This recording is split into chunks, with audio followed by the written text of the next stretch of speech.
बहुत सारी थ्योरी पढ़ ली। काफ़ी सेशन से मैं आपको थ्योरी ही की चीज़ें पढ़ा रहा हूँ।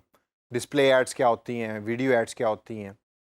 अब ज़रा थोड़ा सा आगे चलते हैं और आगे चल के सेशंस के अंदर अब मैं बड़ा इंटरेस्टिंग किस्म का काम आपसे करवाने लगा हूँ। यानी कि हम सॉफ्टवेयर्स को यूज़ करके अब एड्स बनाना सीखेंगे। दोस्तों, उसको करने से पहले मैं कुछ इस सेशन के अंदर आपको बड़ा इंटरेस्टिंग बताने लगा हूँ। Before you develop a display ad, हम फोटोशॉप को यूज़ करेंगे डिस्प्ले ऐड बनाने के लिए। बड़ा ब्रीफली फोटोशॉप को मैं एक्सप्लेन करूंगा अगले चंद सेशंस के अंदर, क्योंकि डिटेल में आपने इसको ग्राफिक डिज़ाइनिंग के कोर्स में पढ़ना है जो डिजी स्किल्स ऑफर कर रहा है।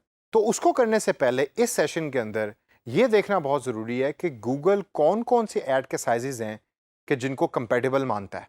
इन साइजेस को समझने से पहले सबसे पहले ये समझते हैं कि डिस्प्ले ऐड का साइज़ मेजर किस तरीके से होता है। आपने कभी पिक्सल का नाम सुना है? अक्सर कंप्यूटर की ज़बान के अंदर हम कहते हैं कि जी हमारी कंप्यूटर स्क्रीन के पिक्सल्स ठीक नहीं आ रहे, या हमारा वीडियो कार्ड ख़राब हो गया, या पुराने ज़माने में हम उसको वीजीए कार्ड कहा करते थे, जिसका अक्सर पिक्सल्स के साथ बड़ा गहरा ताल्लुक होता था और पिक्सल्स ख़राब ही आया करते थे मॉनिटर स्क्रीन के ऊपर। पिक्सल्स होती हैं छोटे छोटे डॉट्स आपकी स्क्रीन पे जो लाइट को एमिट कर रहे होते हैं और वो मिल के बनाते हैं उस पिक्चर को जो आप देख रहे होते हैं। अब आसान लफ्ज़ों के अंदर एक पिक्चर डिपेंड करती है उसकी विड्थ के ऊपर और उसकी हाइट के ऊपर। तो पिक्चर की जो विड्थ है और हाइट है उसको मिलके उस पिक्चर का साइज बनता है, और इसी विड्थ और हाइट को डिसाइड करके आप डिस्प्ले ऐड के साइज को भी डिसाइड करते हैं। आपने अक्सर ये वाली फिगर्स देखी होंगी, 800 बाय 600, 1024 बाय 600 या 1024 बाय 800। अब जिस तरह वाइट स्क्रीन का दौर आ रहा है तो विड्थ जो है वो बढ़ती जा रही है और हाइट जो है वो कम होती जा रही है। पुराने मॉनिटर उठा के देखें या पुराने लैपटॉप की स्क्रीन्स उठा के देखें तो आपको अक्सर फील होगा कि वो स्क्रीन्स जो हैं वो स्क्वायर के हैं, मतलब है इस तरह डब्बा सा बना हुआ है आपके सामने और एक ही तरह की विड्थ है जो आपके सामने और हाइट है जो नज़र आ रही है। आजकल की जो लैपटॉप की स्क्रीन्स हैं उसमें विड्थ ज़्यादा है और हाइट कम है। इसी वजह से जो डिस्प्ले एड्स भी आप बनाना चाह रहे हैं उनका जो साइज़ है ये समझना बहुत ज़रूरी है कि गूगल कौन कौन से साइज़ आपको प्रोवाइड कर रहा है और किस साइज़ का इफेक्ट कस्टमर के ऊपर या यूज़र के ऊपर क्या पड़ता है। तो विड्थ और हाइट को जहन में आपने रखना है जब भी आप साइज़ डिसाइड करने लगें। अब गूगल कौन सी ऑप्शंस आपको प्रोवाइड कर रहा है, आइए उसके ऊपर थोड़ी सी नज़र डालते हैं। सबसे पहली ऑप्शन जो है गूगल आपको प्रोवाइड करता है, उसका नाम उसने गूगल ने जो सजेस्ट किया है वो रखा है स्क्वायर एंड रेक्टेंगल। ये बड़ा इजी टू अंडरस्टैंड कॉन्सेप्ट है। ये जो आपको साइजेस मेरे सामने यहाँ नज़र आ रहे हैं, इसमें अगेन वही विड्थ और हाइट के कॉन्सेप्ट को अप्लाई करें और ये स्क्वायर और रेक्टेंगल शेप के अंदर एड्स बन रही होती हैं जो आप बनाते हैं डिफरेंट वेबसाइट्स पे चलाने के लिए। अक्सर जब आप वेबसाइट्स को विजिट करें तो आपके यूजुअली राइट पे या लेफ्ट के ऊपर एड्स चल रही होती हैं जो स्क्वायर या रेक्टेंगल के फॉर्म में होती हैं। इन एड्स को हम कहते हैं स्क्वायर एंड रेक्टेंगल एड्स। ये वो साइजेस हैं जो गूगल आपको प्रोवाइड करता है। इन साइजेस को ज़हन में रखिए और इसको नोट डाउन कर लीजिए ताकि नेक्स्ट जब आपने कोई ऐड बनानी है तो इनमें से कोई एक साइज़ आपने डिसाइड करना है। अब इसे आगे चलते हैं। आगे चल के हमारे पास एड्स आती हैं sky scraper add. Sky scraper से क्या मुराद है? आप में से कभी कोई दुबई गया है? चलें दुबई तो बहुत दूर की बात है, कभी कराची गए हैं आप या कभी लाहौर आए हैं? लाहौर के अंदर आपने रिसेंटली देखा होगा कि एक बहुत बड़ा शॉपिंग मॉल बना है, उसकी बिल्डिंग ऊंची सारी है। ये जो ऊंची बिल्डिंग है इसको हम स्काई स्क्रेपर कहते हैं। दुबई के अंदर इन बिल्डिंग्स की तादाद बहुत ज़्यादा है, पाकिस्तान में निस्बतन कम है। इसी तरीके से स्काई स्क्रेपर एड्स भी गूगल आपको प्रोवाइड करता है। ये वो साइजेस हैं जो स्काई स्क्रेपर्स के हैं। इसमें फ़र्क क्या है, ज़रा गौर करें। विड्थ ऐड की कम है, हाइट ऐड की ज़्यादा है। ये स्क्वायर और रेक्टेंगल की तरह नहीं है। ये लंबाई जो है यानी कि हाइट जो है ऐड की वो ज़्यादा होगी, विड्थ ऐड की कम होगी। ये एड्स भी आप कभी किसी वेबसाइट को विजिट कर रहे हो तो आप नोट करें, आपके राइट या लेफ्ट पे अपीयर हो रही होती हैं लंबाई की फॉर्म के अंदर। स्क्वायर या रेक्टेंगल तो होती हैं स्क्वायर की फॉर्म में या रेक्टेंगल की फॉर्म में, ये होती हैं लंबाई की फॉर्म में अपीयर हो रही होती हैं जो अक्सर वेबसाइट्स के ऊपर गूगल प्रेजेंट करता है गूगल एडवर्ड्स के थ्रू। इसे आगे चल के देखते हैं। आगे जो है गूगल हमें प्रोवाइड करता है लीडर बोर्ड। लीडर बोर्ड की एड्स जो हैं उनके साइजेस प्रोवाइड करता है। इन साइजेस पे ज़रा थोड़ा सा नज़र डालें और देखें कि ये वाले साइजेस कौन से हैं।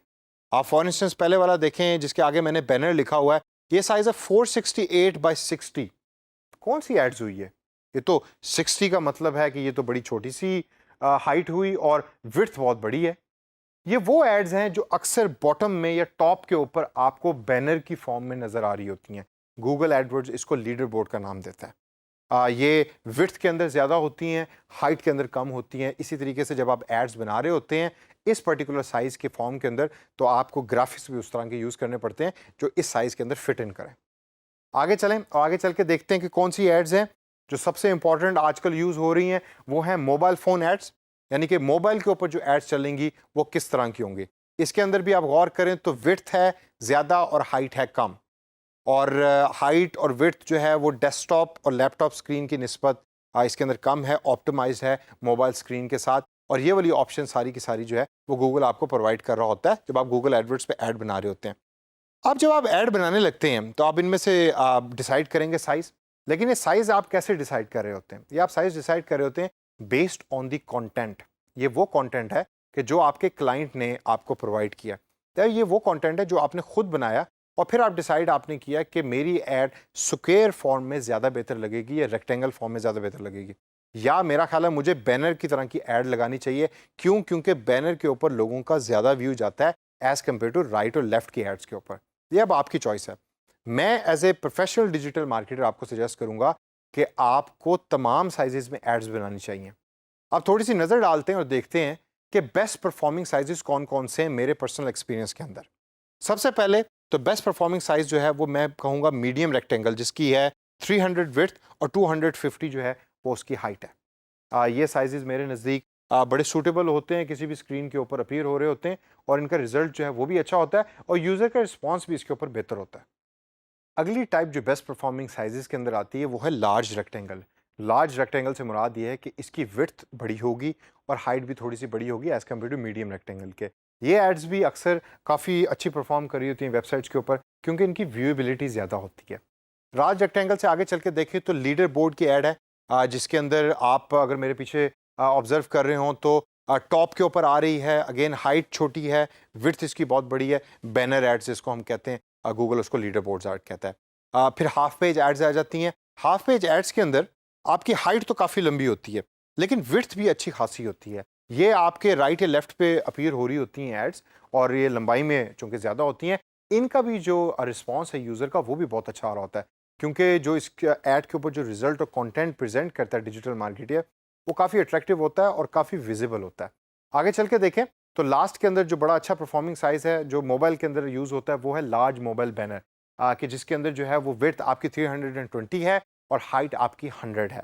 तो दोस्तों ये वो तमाम साइजेज़ हैं कि जो गूगल के ऊपर अच्छे परफॉर्म कर रहे हैं। इन साइजेज़ को जहन में रखें। इसके अलावा वो तमाम साइजेज़ भी जहन में रखें कि जो गूगल आपको प्रोवाइड करता है ऐड बनाने के दौरान। आप अपनी नीड के मुताबिक इन साइजेस को यूज़ करें, यूज़ करके प्रैक्टिस करें और देखें कि आपकी जो रिज़ल्ट हैं डिफरेंट साइजेस के वो कैसे आ रहे हैं और कौन सा साइज़ आपके हिसाब से और आपके कंटेंट के हिसाब से सबसे बेहतर है।